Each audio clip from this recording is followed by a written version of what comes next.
m'appelle Guillaume Helleux, je suis architecte de formation et aujourd'hui je suis enseignant et chercheur associé à la Edge Genève, donc, qui tient pour la Haute École d'Art et de Design. Je me spécialise, on va dire, dans tout ce qui est les nouvelles technologies, des technologies blockchain au métavers en passant par le gaming et plus récemment les IA génératives avec l'apparition, on va dire, de ChatGPT autour de 2022. Alors la Edge Genève est née en 2006 par la fusion de deux écoles traditionnellement bicentenaires, donc la Haute École d'Art et également l'École des Arts Appliqués. Donc cette fusion des deux écoles a donné lieu à l'émergence d'un campus pluridisciplinaire où on enseigne vraiment quasiment tous les champs de l'art et du design. Alors ça va de l'architecture au design horloger, on passe par l'illustration, la mode, la communication visuelle, le bijou, donc c'est vraiment très large.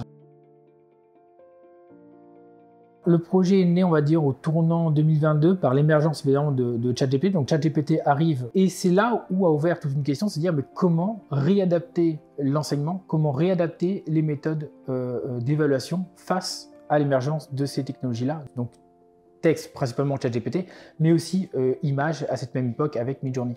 Et ce qu'on a vu apparaître, on va dire, dans les médias, dans les journaux, dans les réseaux sociaux, ça a été une sorte de signature de la mort de l'artiste en disant voilà, mais c'est fini, l'artiste n'a plus aucun avenir, on peut maintenant remplacer un artiste par Midjourney. Et alors nous, ça nous a fait un peu grincer des dents, on s'est dit mais c'est complètement fou, c'est complètement aberrant ce genre de postulat. On s'est dit il faut faire quelque chose, il faut enseigner ces technologies-là, il faut les appliquer, les faire découvrir aux étudiants et surtout leur dire mais comment en tant qu'étudiant, en tant que designer, en tant que graphiste, on peut être créatif en utilisant ces technologies-là et c'est bien ce qu'on a voulu montrer. C'est un manuel d'exercice pratique qui est vraiment destiné au corps enseignant de toutes les écoles d'art et de design, on va dire, du monde. Enfin, principalement, on a d'abord voulu construire ça en Suisse en collaboration avec les écoles de Condé en France, donc c'est un manuel collaboratif. Et l'objectif de ce manuel-là, c'est d'enseigner, de donner des outils et des exercices pratiques aux enseignants pour enseigner ces technologies-là auprès des étudiants. C'est-à-dire, vous souhaitez expliquer comment fonctionnent les IA, vous souhaitez que vos étudiants pratiquent les IA, ben voici un manuel qui vous donne les clés avec 5 exercices pratiques assez simples, d'étape en étape. Alors déjà, ça va leur apporter de repenser leur pratique à l'aune de nouveaux outils. C'est-à-dire qu'ils peuvent avoir une pratique traditionnelle, picturale, sculpturale, de la maquette, et se dire mais maintenant on a des nouveaux outils, comme a pu l'être Photoshop dans les années 80 ou les années 90. Les IA arrivent, les IA génératives arrivent.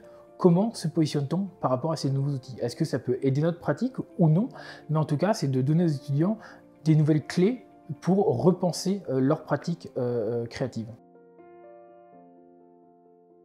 Alors aux enseignants, ça leur apporte surtout une facilité d'enseignement. Ils n'ont pas besoin de réinventer des exercices ou de se poser la question comment enseigner des technologies qui sont assez nouvelles, même si elles datent des années 50, et se dire mais comment faire pour enseigner les IA? Je n'y connais rien. Justement, on a un manuel très simple qui permet, étape par étape, de commencer à manipuler ça avec un groupe d'étudiants de manière dans le cadre d'un semestre, par exemple. Oui, complètement. Le manuel a vraiment été pensé dès ses débuts dans un point de vue complètement collaboratif. Alors, on l'a fait avec les écoles de Condé en France, c'était sous l'impulsion de Sonia Logier, ma collègue et moi-même, donc Chloé Michel, avec qui j'ai créé ces exercices, et Anthony Mazur. L'objectif étant que n'importe qui puisse se réapproprier ce manuel, puisse l'éditer, le compléter, le modifier, l'étendre. Donc c'est vraiment un projet assez vivant et on espère vraiment que le projet va perdurer dans le temps et en tout cas nous on va y travailler pour qu'il soit toujours mis à jour. Alors le manuel est disponible sur le site de l'AED et l'adresse de contact c'est la mienne, donc c'est guillaume.le@hesge.ch.